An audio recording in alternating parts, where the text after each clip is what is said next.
राम राम दोस्तों, जय बाबा नीम करोली महाराज जी की। आशा है कि आपके ऊपर भी बाबा नीम करोली जी की अपार कृपा होगी। आपके घर परिवार में भी सभी कुशल मंगल रहे। यही मेरी प्रार्थना है बाबा नीम करोली जी से, हनुमान जी से, श्री राम जी से, शिव शंकर भोलेनाथ जी से, मेरी आदि पराशक्ति माँ, मेरे गणपति महाराज जी, मेरी पार्वती माँ, सबके ऊपर माँ जगदम्बा दया दृष्टि बनाए रखे। यही मेरी प्रार्थना है।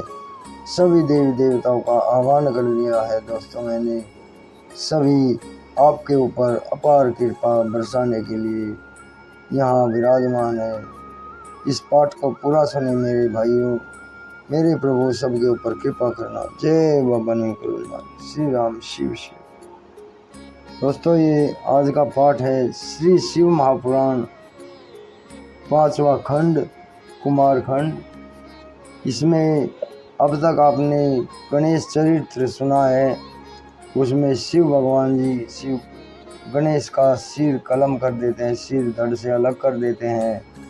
फिर पार्वती माँ बहुत क्रोधित हो जाती हैं और वो सृष्टि का नाश करने पर तुल जाती हैं। उसके बाद सारे देवता शिव भगवान का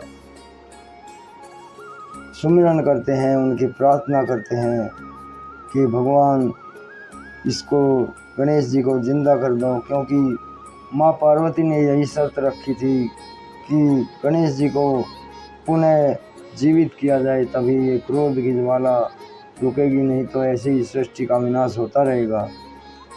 तो दोस्तों, शिव भगवान जी गणेश जी को हाथी का मुंह लगा देते हैं, सिर लगा देते हैं, और यह माता पार्वती उन्हें देखकर, जीवित देखकर गणेश जी को उन्हें हृदय से लगा देती हैं। ये गणेश पर्व शुरू करते हैं दोस्तों। जय श्री गणेश भगवान। गणेश जी के पुनः जीवित हो जाने पर पार्वती जी की प्रसन्नता का ठिकाना नहीं रहा। उन्होंने बालक गणेश को अपनी दोनों भुजाओं में भरकर प्यार करने लगी। बालक को उन्होंने अनेक प्रकार के वस्त्र आभूषणों से सुसज्जित कर दिया। सबने बालक गणेश की पूजा की। देवी पार्वती ने गणेश का मुख चूमकर आशीर्वाद दिया। हे पुत्र, तुम्हारे मस्तक पर सिंदूरी निशान है, अतः सब तुम्हें सिंदूर से पूजा करेंगे। तुम्हें सब प्रकार की सिद्धियां प्राप्त होंगी। तुम्हारी पूजा से सभी प्रकार की विघ्न बाधाएं समाप्त हो जाएंगी। शिव जी ने उनके सिर पर हाथ रखकर कहा, यह मेरा दूसरा पुत्र है। गणेश जी ने शिव जी के चरणों में प्रणाम किया।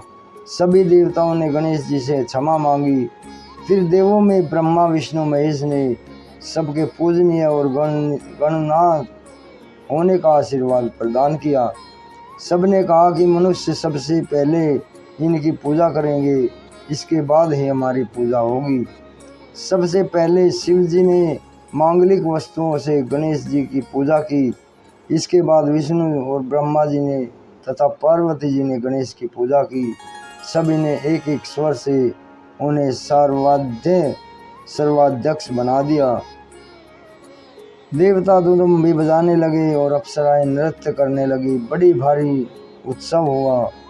इसके बाद उन्होंने सभी देवता आज्ञा लेकर अपने अपने स्थानों को चले गए। शिव पार्वती गणेश सहित आनंद पूर्वक रहने लगे। जो भी व्यक्ति इस मंगलदायक कथा को सुनेंगे या पढ़ेंगे, गणेश जी की कृपा से सर्वामंगल तथा मनोरथ प्राप्त होंगे।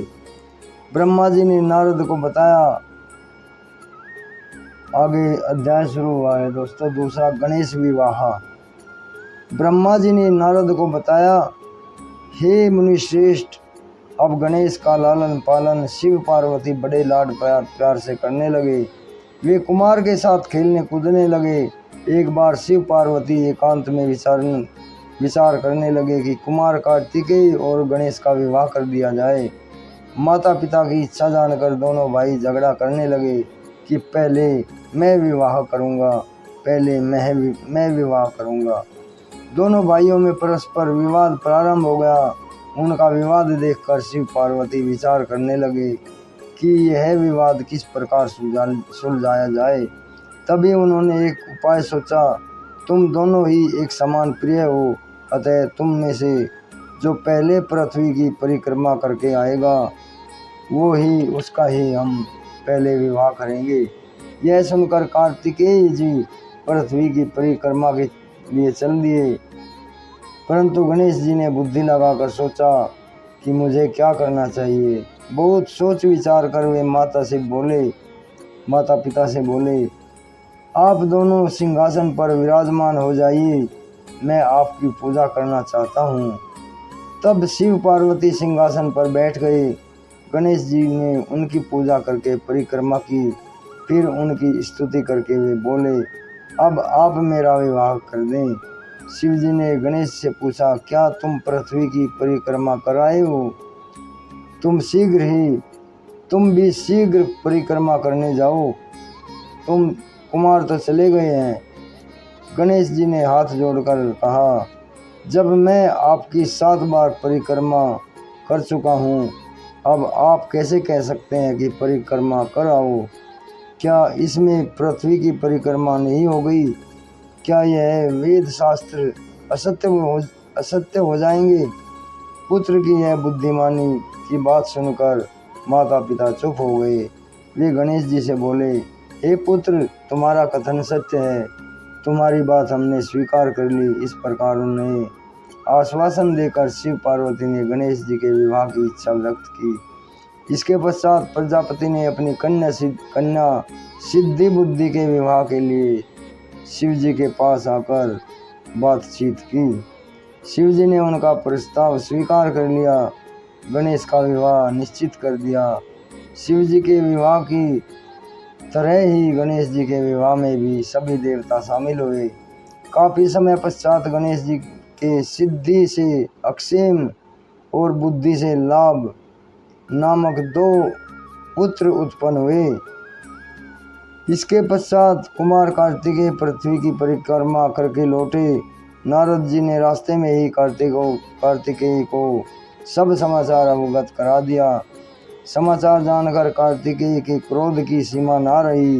वे माता पिता को प्रणाम करने के पश्चात क्रोंच पर्वत पर जाकर तपस्या करने लगे।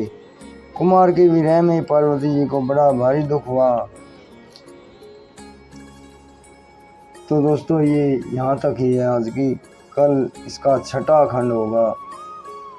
आपके ऊपर बाबा नीम करोली जी की, शिव भगवान जी की, श्री गणेश भगवान जी की अपार कृपा हो, यही मेरी प्रार्थना है दोस्तों। इस पिछले पाठ में आपने एक बात ज़रूर सुनी होगी कि इस पाठ को जो भी व्यक्ति इस मंगलदायक कथा को सुनेंगे या पढ़ेंगे, उन्हें गणेश जी की कृपा से सर्वमंगल तथा मनोरथ प्राप्त होंगे।